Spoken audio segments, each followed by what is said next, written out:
हरे कृष्ण.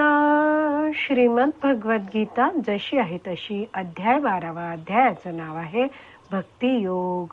17वा श्लोक वाचायला सुरू करत आहोत. त्याआधी श्रील प्रभुपादांना प्रार्थना करूया. हे श्रील प्रभुपाद, आम्ही भगवद्गीता हा ग्रंथ वाचून समजून घेण्याचा प्रयत्न करीत आहोत.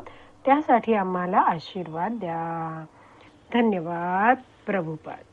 श्लोक क्रमांक 17 मध्ये भगवान श्रीकृष्ण अर्जुनाला सांगतात, यो न हृष्यति न द्वेष्टी न शोचती न कांक्षती शुभ अशुभ परित्यागी भक्तिमान्य समे प्रियः. भाषांतर, जो हर्षितही होत नाही किंवा दुःखही करीत नाही, शोकही करीत नाही किंवा आकांक्षाही करीत नाही, आणि ज्याने शुभ अशुभ गोष्टींचा त्याग केला आहे, असा भक्त मला अत्यंत प्रिय आहे. शब्दशः अर्थ बघूया. यो न हृष्यति म्हणजे असा हा भक्त आहे तो कधीच हर्षित होत नाही. म्हणजे भोग प्राप्त झाले तरीही हा शुद्ध भक्त आहे तो, त्यामुळे हर्षित होत नाही. न द्वेष्टी, काही अप्रिय त्या शुद्ध भक्ताला प्राप्त झाले तरी तो त्या वस्तूचा किंवा त्या व्यक्तीचा द्वेष करत नाही.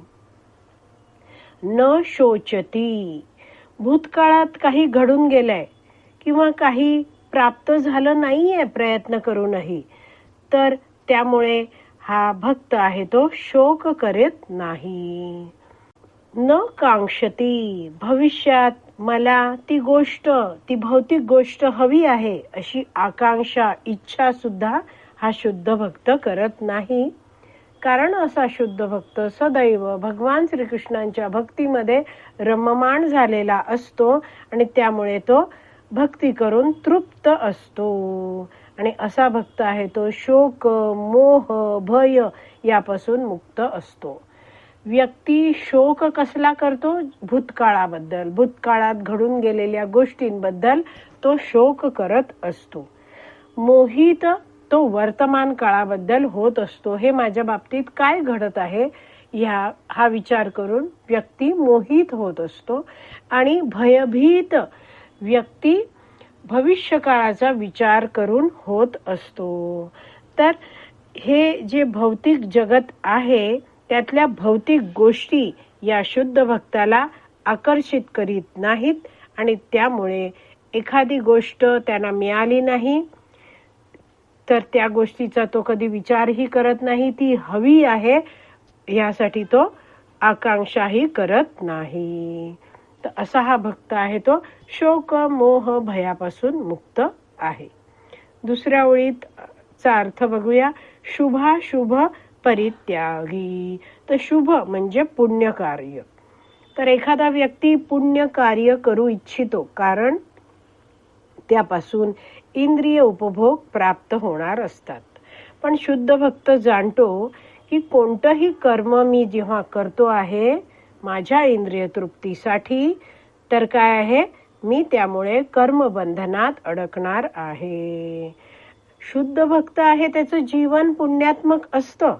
हा शुद्ध भक्त आहे तो भगवान श्रीकृष्णांच्या भक्तिमय सेवेत प्रत्येक कार्य भगवंतांच्या आनंदाप्रित्यर्थ, संतुष्टीप्रित्यर्थ करत असतो. तर आपण जे दुसऱ्या ओळीत वाचलं ना, शुभ अशुभ परित्यागी. शुभ बद्दल आपण जाणलंय, शुभ म्हणजे पुण्य कार्य, आणि अशुभ परित्यागी म्हणजे हा शुद्ध भक्त कोणतेही अयोग्य कार्य, पाप कर्म करत नाही. तो केवळ भगवान श्रीकृष्णांना केंद्रबिंदूत ठेवून भगवंतांसाठीच कार्य करत असतो. भगवंत म्हणत आहेत, भक्ती मान्य समे प्रिय.